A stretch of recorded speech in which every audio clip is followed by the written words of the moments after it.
okay, it's going now. Like, So good evening.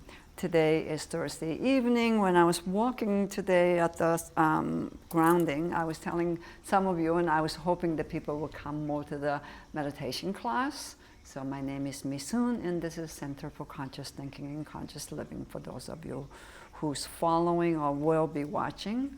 And because it is Are We Living Conscious Life? For me lately, so before we go into a little bit more, I'm so glad you're here when you get to watch it, and also the Nick and Catherine who's here in a meditation, and I think the whole world could use it. But for me, today I made a statement why I was doing a Facebook Live. And to be honest, this entire social media and all these things, I'm not into it, don't want it, but on the other hand, this is the world I live, and if I want to communicate and make a difference in the world, possibly anybody, if I say that, then I have to learn to utilize what we have. So this has been my challenge.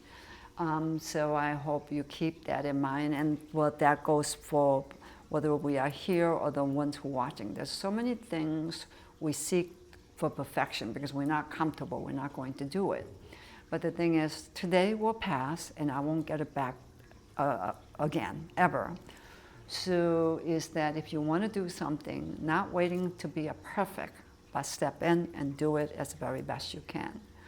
So I think before we go into, which is really an interesting topic I think we are going to have, but for me, just to tell you that I've been hearing so many people are saying, oh my God, the energy feels awful, or energy, some people are very short and they just flare up and just everything. And so if you're experiencing this, because the trajectory of the entire universe, in the Earth and the way it's speeding has changed. So we are going to react to it. It's like you being on the speeding train and you're inside, and some of you feel like, oh my God, it's going too fast and you can't think straight. So just kind of roughly put it, but that kind of feeling. But me, on the other hand, I've been giddy today. I've been laughing, and I felt just so happy, like I couldn't believe how excited I was. To the point I was asking, like, are you all right? Like, why are you so happy? What are you happy about? Everything. The sky, the birds, moving my toes, moving my finger. I got up this morning saying, oh my God, I can feel my toe. This is a miracle. This is exciting. I think I'm going to have the most amazing day. But then I said, well, I am having an amazing day because I woke up, so I'm still in bed, and this is like 7 in the morning or earlier. So this is kind of, I started that way, and I've been feeling that way all day long. And again, I reflect on me asking, what are you so happy about? And then everybody's saying, oh, there's a lot of tension and everything else. Only thing I could think of, maybe if I want to put something on it, is that I've been meditating, I've been investing time, and I've been walking. Today was the 14th day that in a barefoot in a park to ground myself, investing that time, which I've been saying to everyone that you're going to have to invest the time and meditate center, because the world's going to get, it's like being on a speeding bullet train, like life. So only for me to be this happy today, just literally giddy in everything, like, and that's way over the top almost. So, but I decided to embrace it. I don't need a reason to appreciate the blue sky. I don't need a reason to appreciate the taste of food that I'm eating, or just everything. Just appreciation. Being able to hold the steering wheel.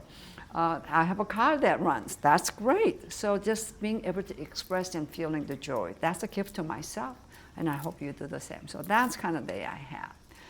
But our conversation going to be sliding in, well, actually same thing, is that what are we projecting into this world? What are you contributing? So the conversation has been, is that too much light, Catherine? Maybe. Like, you want to shut it up? Go right ahead. You flip on the both of them, you're going to hear everything. Right. And see which one goes up, and that one is the ones.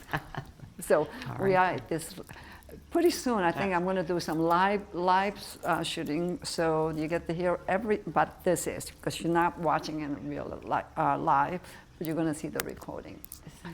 So, is that okay? Is that okay for you? I'm fine, yeah. You want to put that on? Are we good on the light? Yeah. So, anyway, so what are we projecting? And I have been reflecting on that. Nick brought up the conversation about the concert that he went and the energy. And that is such a topical conversation for me, because literally a couple of days ago, my husband asked me to watch the movie with him. So I said, uh-huh. And he got this movie, this brand new movie that was just released. And I watched, and he realized it was quite violent. There's a new movie with Leonardo DiCaprio and whatever, all thing. It was interesting.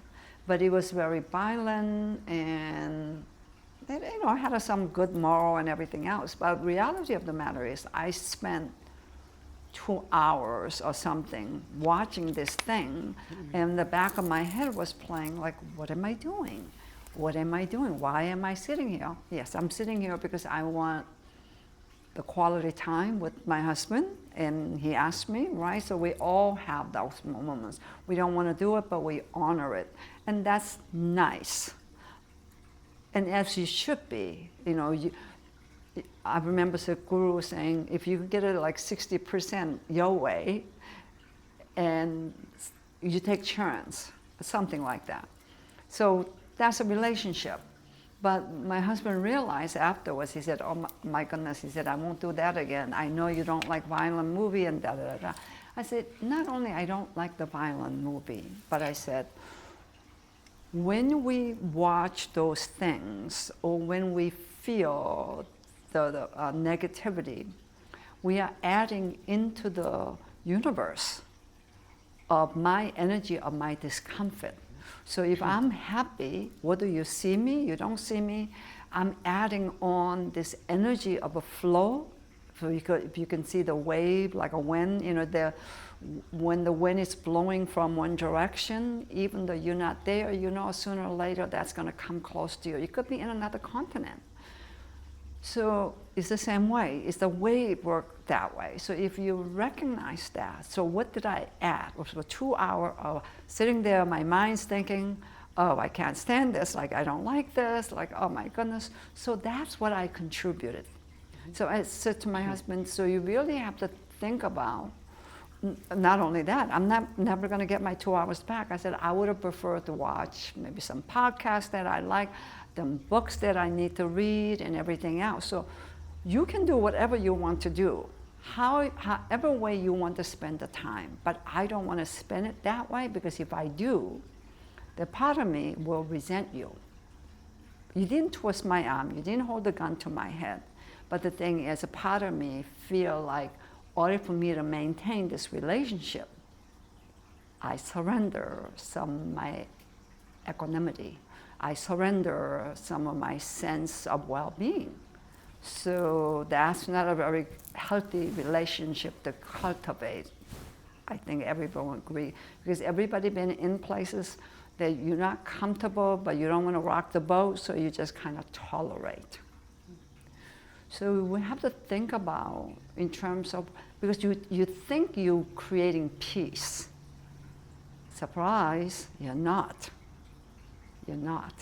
Because there's a chat going on the back of your head saying, I don't want to do it, I shouldn't have done it, he made me do it, she made me do it. It's like, oh, then sooner or later, I remember my husband telling this story about, it's just kind of like a joke, but it isn't. The husband and wife were sitting across from each other for the breakfast, and he was looking at a newspaper, and he was having a breakfast, looking at his wife, and he meant to say to his wife, dear, could you pass me that salt? Except what came out of his mouth was, bitch, you ruined my life. Right? So that was kind of like a joke, but the thing is, again, that is when you don't say and you hold it, you hold it, you hold it, and one day, almost when you're not even thinking about it, it's just going to slide out because you feel it. You've been carrying this water, or whatever you want to call, inside of you. And finally, it's just going to roll out. Then that, I think, is what we've been all doing in a different way. So this is like an entirely different level. But if we want to live conscious life, it is taking care of yourself, your vessel. When I say yourself, meaning don't put poisons and don't put things that it isn't good for you, because you're not doing anybody any favor. You're not doing yourself a favor, and you're not doing the world a favor. In the long run, you're not even doing a favor to the person that you did it for, because you resent them.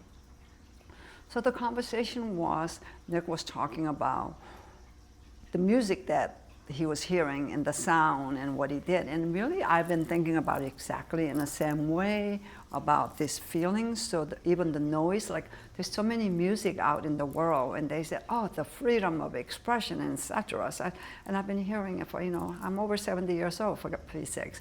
So I've been hearing people say things like that all the time.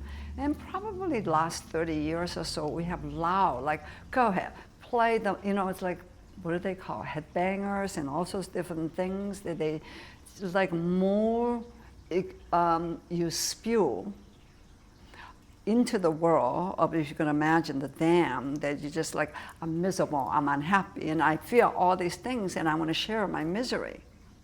That's how I interpret it. So one thing for you to feel that way, do you really want to share all that, or do you want to make some adjustment about, because in order for you to be, anyone to be that miserable, anyone to be that sad, then it's a horrible feeling that you're having.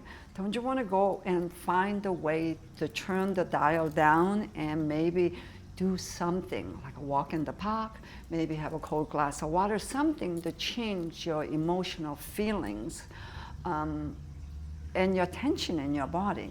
Because I think we live in a society, oh yes, that your feeling is valid, that awful feeling. So we're going to encourage you to express it and have more like, to me, that's nothing short of like a gnawing at the scar. You keep digging, digging, digging, just to see how miserable you are to get validation. How is that going to serve you? How is that going to serve me? If I have a wound, I need to fix my wound. First thing is get some first aid, not to dig at it, not to throw sand in it. So when we have this noise that coming into the world, thinking, oh, this is like one of the biggest things my husband used, where he said, oh, it's the Academy Award, and it's what is the award, Oscar nominated? And I said, so what? Why would I want to? Just because somebody artistically might be very interesting, but do I want to fill my space with that kind of sound or the feeling? Because I have enough to handle of daily things, that struggle you have to do. Do you have to go visit somebody else's misery and go, oh, I'm sorry, like, isn't this like so artistic? Because, to me, is once you know the information, the question comes is, what can I do to help? What can I do to dissolve this into more coherence? Now can I play with this and then look at it from 1,000 different angles? Because that, I think, has been much of what we do, whether it's oftentimes, I'm not a therapist, but even the therapist is like, oh my God, and it just goes on and on and on and on, and I'm just bashing. When you do those things, you just fester, and it doesn't do you any good. So I think question lies is, what are we contributing into this world? Is that coherence or more chaos? And I think that goes through from the smallest to the biggest. And I think if Nick doesn't mind speaking about this, I don't know. Would you like to add to this? Because I think it was really, really interesting. I don't know. I said, yep. It's just a recording, so I don't know. Did you want to be video? That's okay. Fine. Either way is fine. Like that? Oh, no, that's me. Okay. That way? Okay. We just look. There he is. All right. Yeah. So I have a question then, because I think that there is something to the process of externalizing maybe pain that you have, and you do that through maybe a form of art. And so in some sense, I see the virtue of trying to externalize it or get it out, but I don't know what where the responsibility lies or how you should channel that. And so I'm not sure where to go with that. Well, let's just kind of dive into that just a little bit. The responsibility, because when somebody's in the pain, they're in pain, right? So I don't know, it would be a bit of a heavy burden to put in to say that you are responsible, because it's like a 2-year-old child who's going to have a fit. They're just going to have a fit. I guess the difference is when you're not a 2-year-old and you're not a 10-year-old, that maybe you should at least know your boundaries. Like that's an inappropriate place to do. So you hope that they would know the difference. Like they have a best friend they're going to go vent to. Or, you're going to call your mother or something like that when you reach a certain age. So I'm not sure is it's right? It's like... Yeah, I guess I don't want to say that art should be morally prescriptive.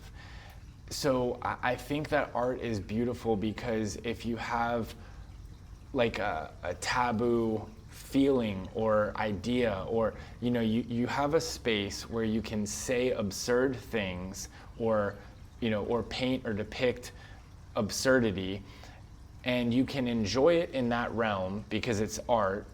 But then people confuse art and life, and then when your creation goes into the world, it's no longer yours. Right. Now it's up to interpretation by whoever engages with it.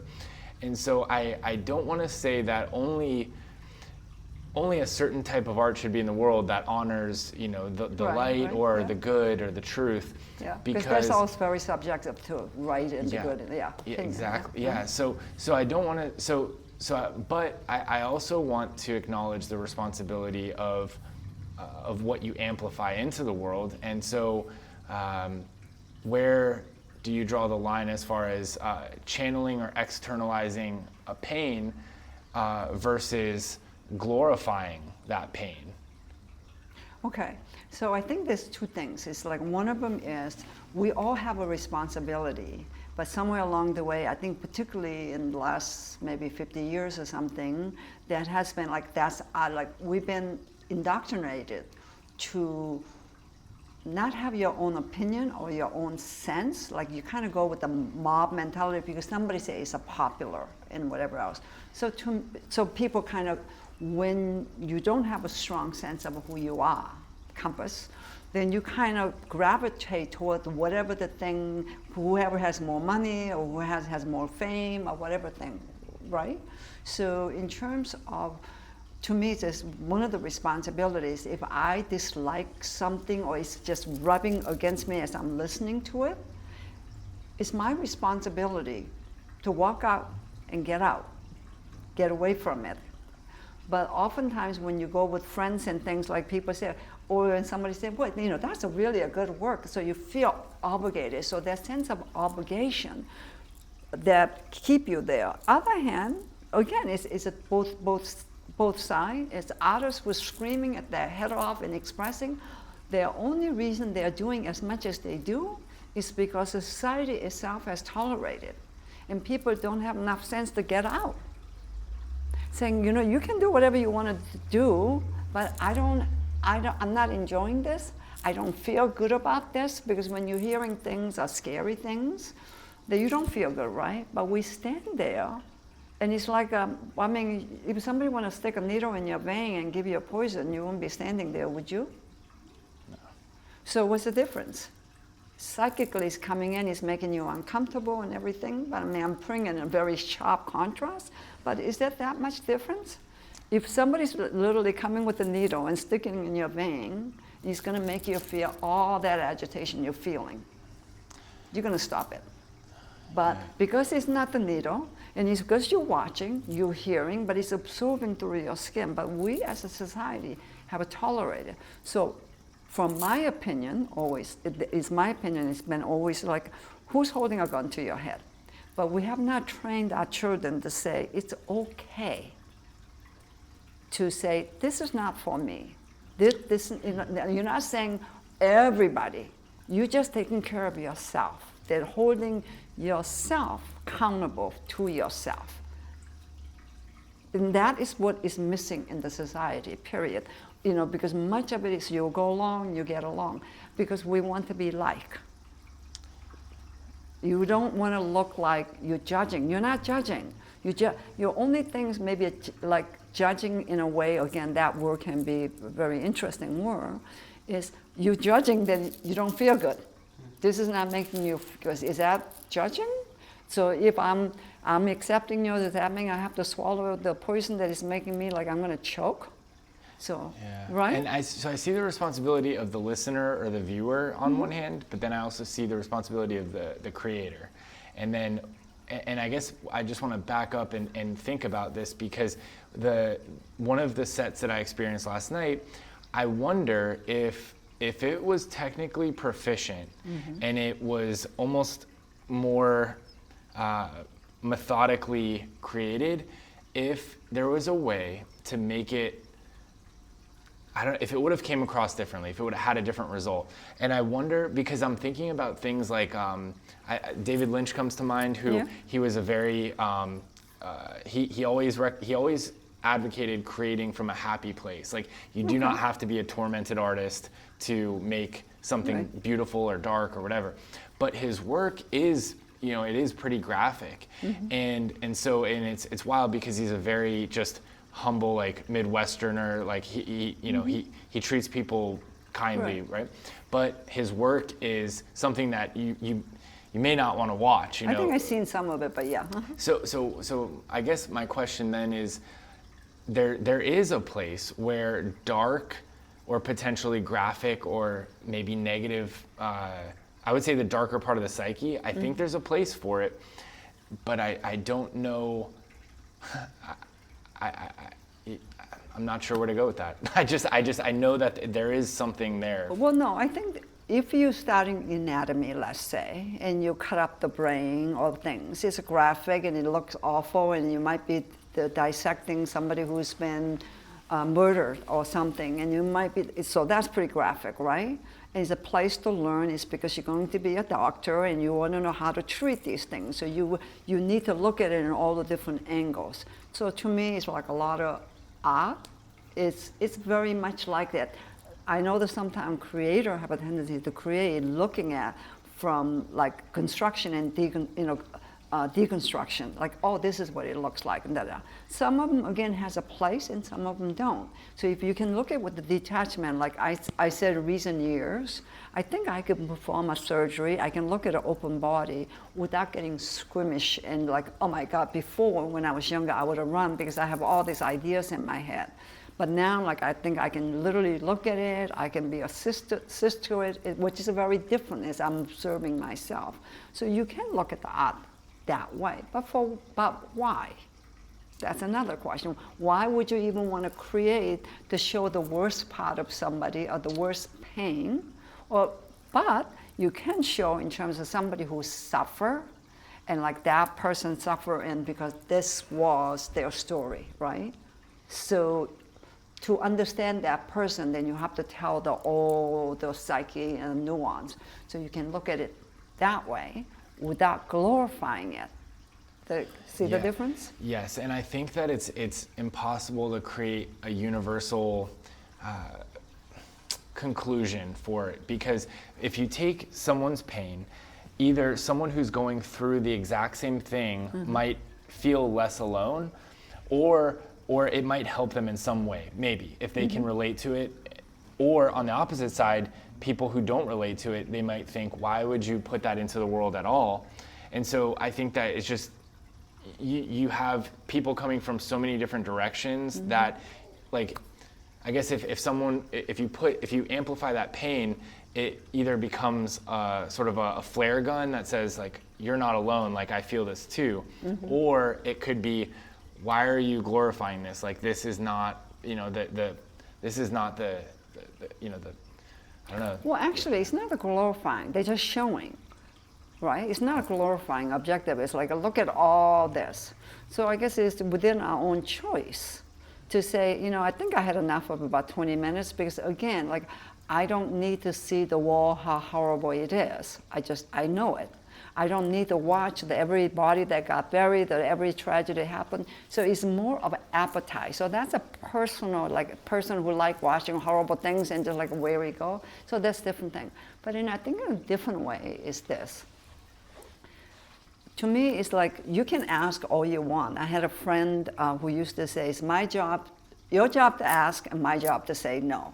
So ask away anything you want, and if she doesn't feel like doing it, she's going to say no. So she says, it's my job to say no. And I kind of carry that throughout, many, many years. It's like, I can ask anything I want, so that person can do anything they want. It's not they are glorifying. Whatever their thing is, they want to share or they think this is something wonderful. It's not that I have to please anybody, but if people make choice and walk away, then more than likely, if that's not so popular, because like music and arts and more horror movie get made, because in a box office somebody made a lot of money and everybody's talking about it, right? So we're encouraging it. But if they were box office flop, how many do you think is going to make more horrible movie? They're not, because this market will not support it. So more they do it. That's a tough one, because because the market doesn't. If the market determined what got made, then like we would see mostly high budget action superhero films, maybe, and those indie movies might not get made, even though they might speak to a universal truth too.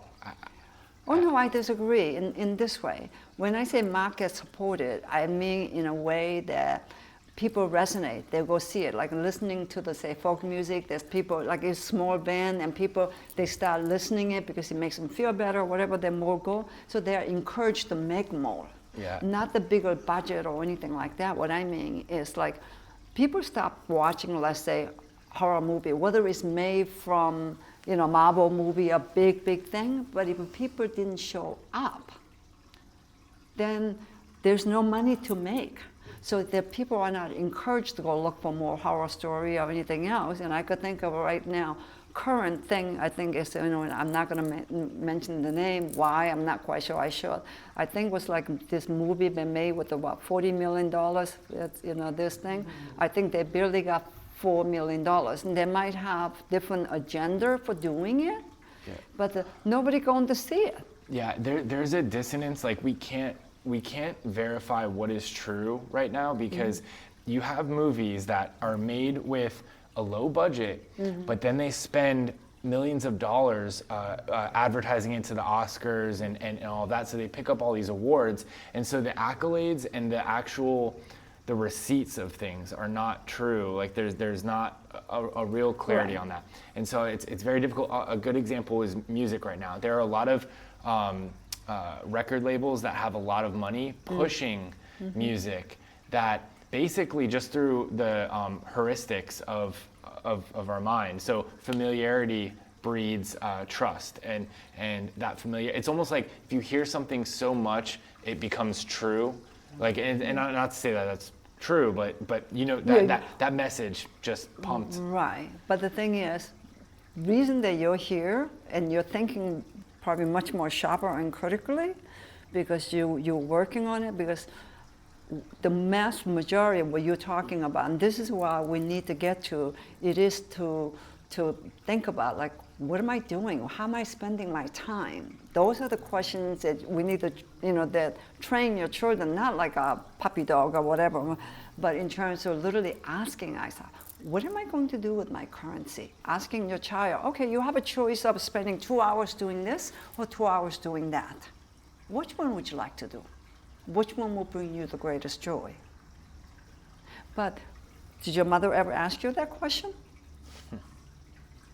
What is going to do you, serve you, and give you maybe even linearly, like, well, if you make this choice is not going to look that much fun, but like tomorrow when you wake up, a day after, you're going to have X, Y, Z. So we haven't trained our children to that degree of thinking. That's just, it's a conscious thinking, conscious choice.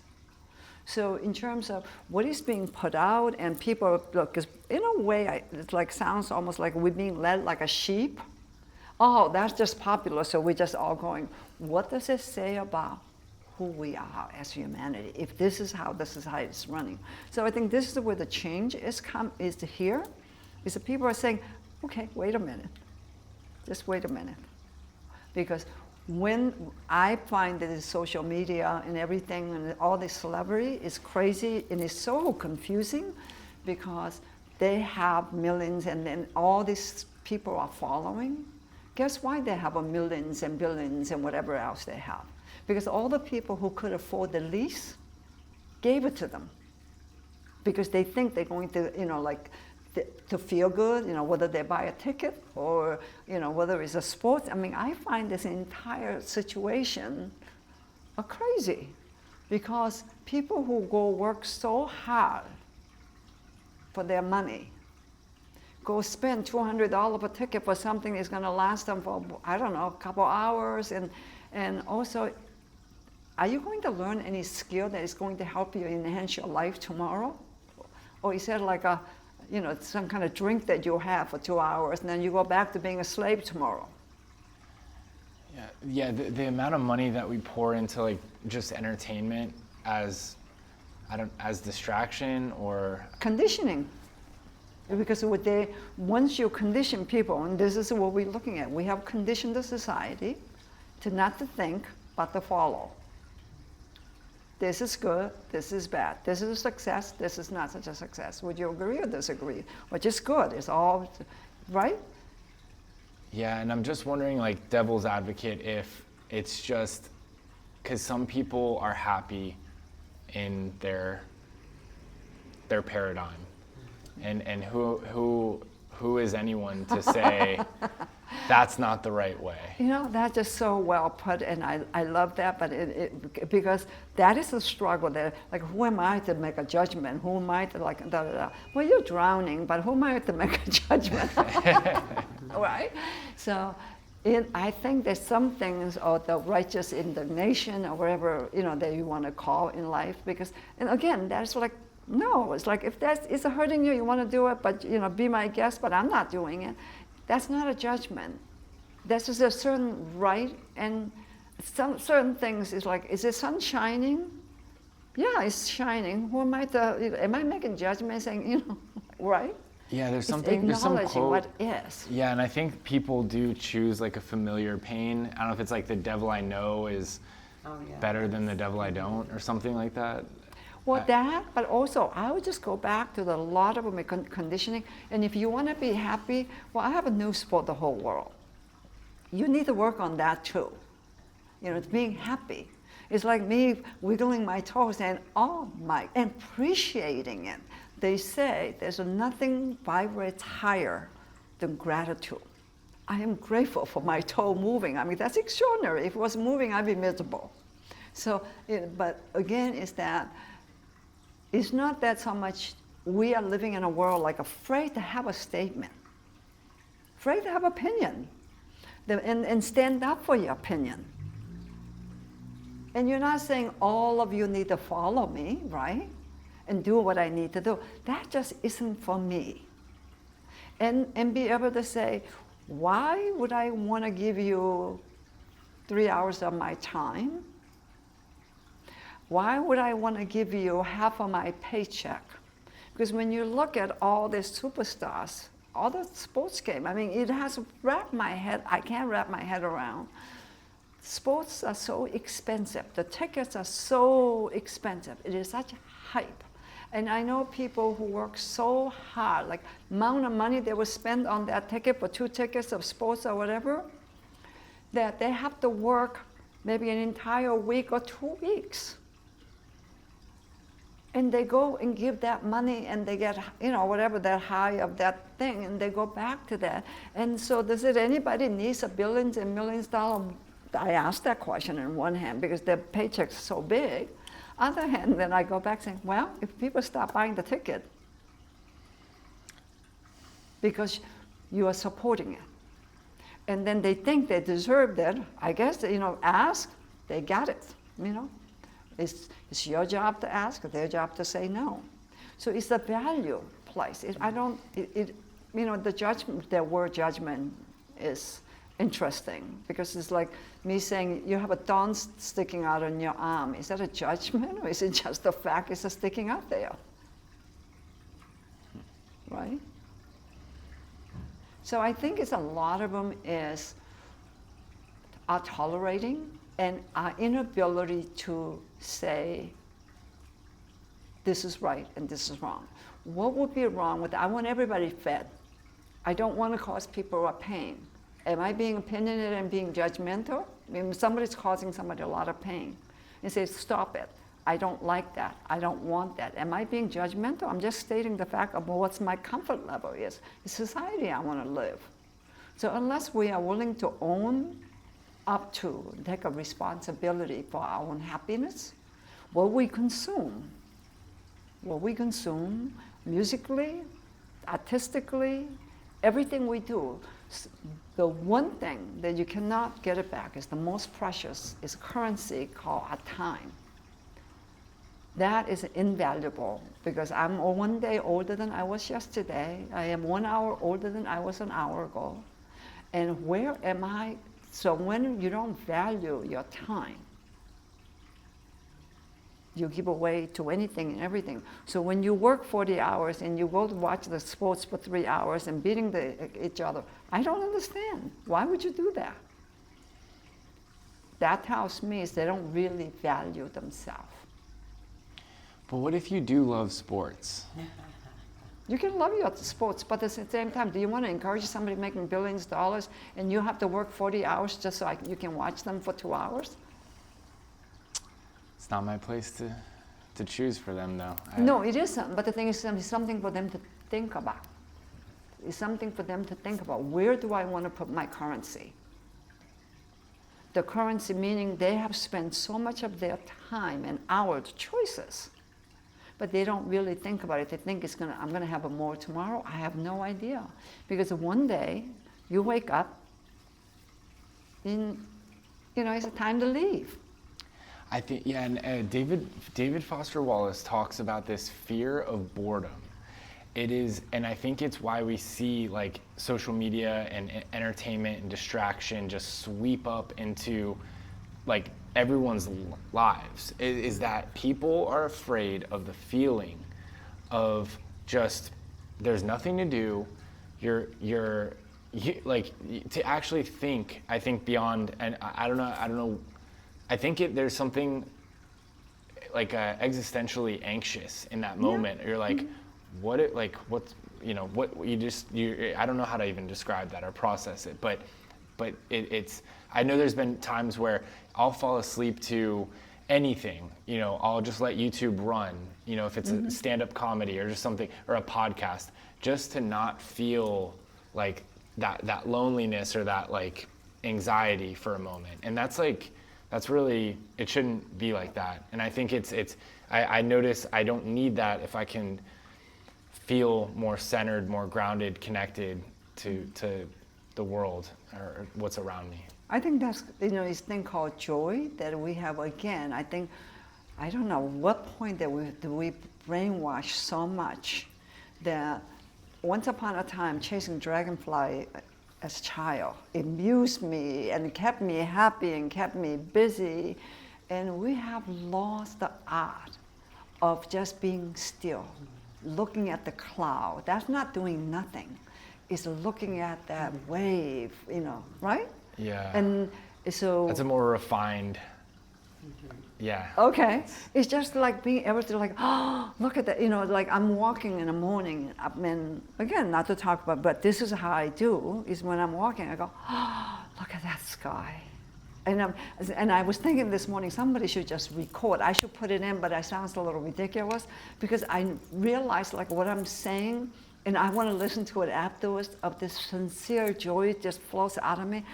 Look at that sky. Oh my God, the birds, just like I am. So I'm talking to the bird, like, oh, you're getting a little bit loud. Oh, look at that sky. Just noticing the magic that we take for granted. So just notice your environment.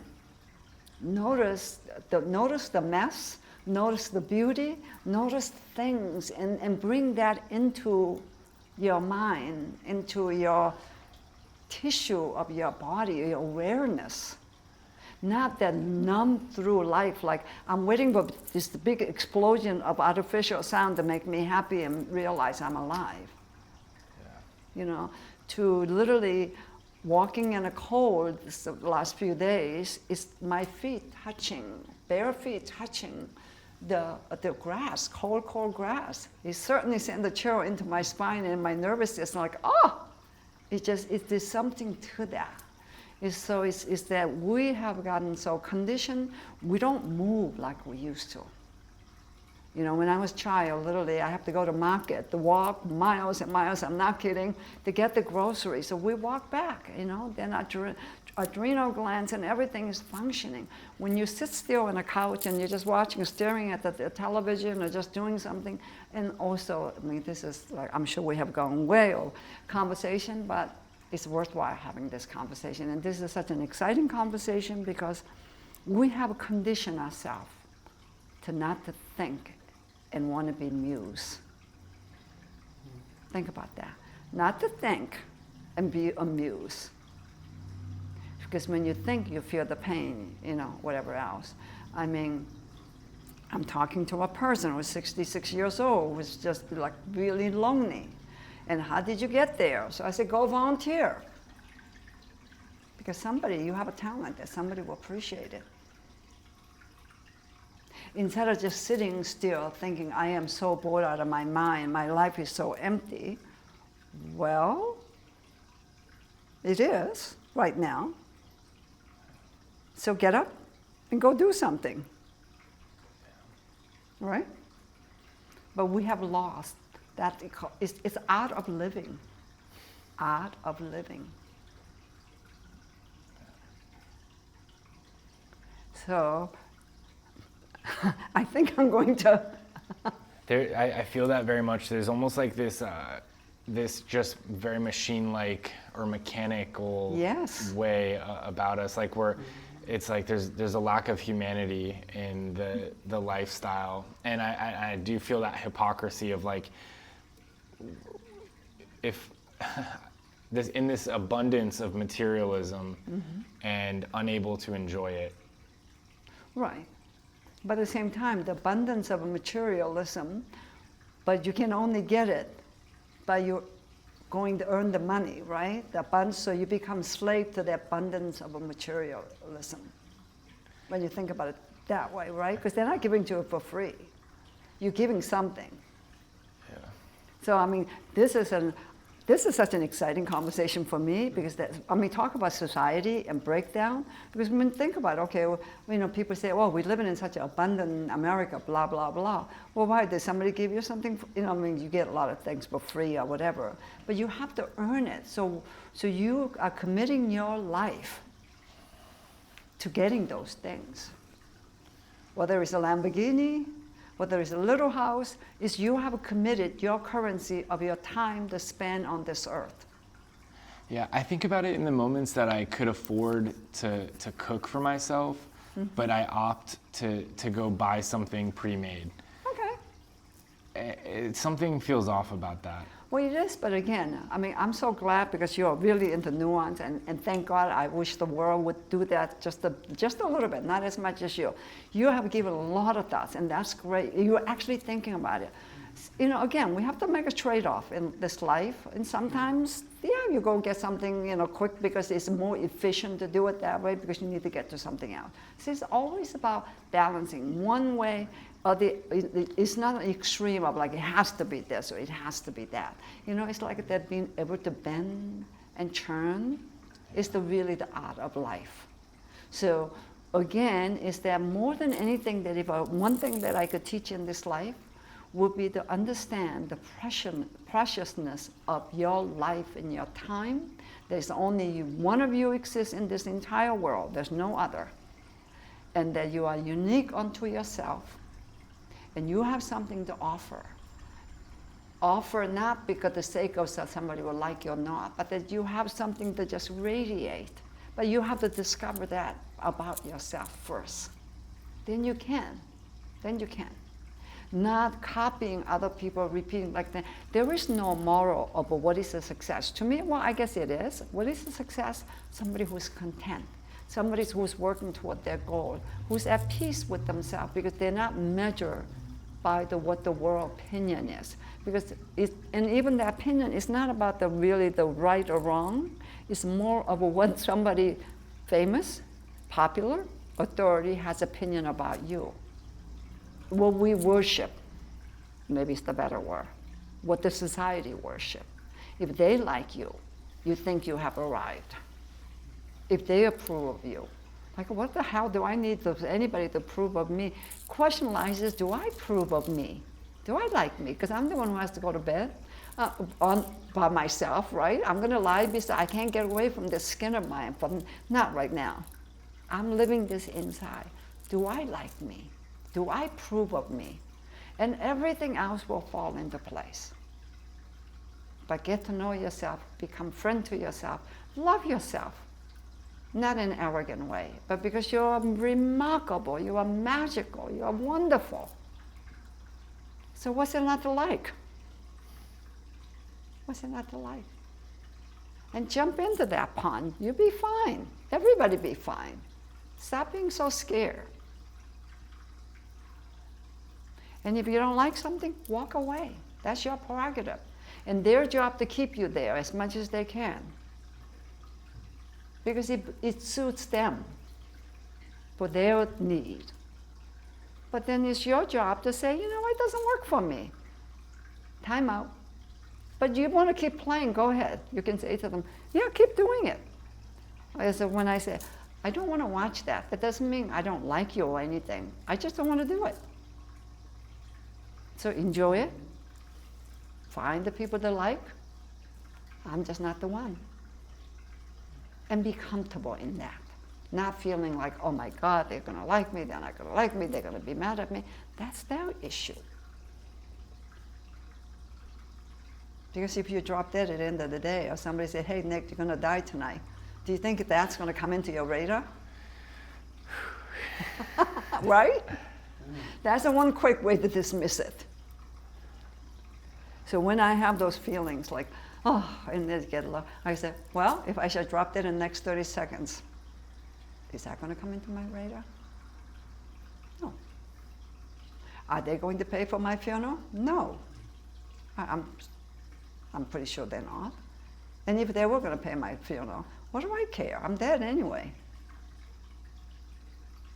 So it's not that something is holding tether, because it's always about conditioning, oftentimes, right? So the music's what we put out in the world, and some are awful, some are not good, but it's our job, our individual to say, and our right, our responsibility to say, that doesn't work for me. Not that I'm mad at you, not I'm judging you, you go do whatever you're gonna do, but it does not support my well-being, our ability to live our life, supporting our well-being. Not poisoning yourself for the sake of somebody making somebody else feel better, because essentially that's what we do constantly. Thanks. Okay. I'm going to stop it, I think. So that is the conclusion of, with all the exercise. Well, and we'll see what I'm going to do with this afterwards. Good night. Okay, I'm having a trouble shutting it off, so here you go.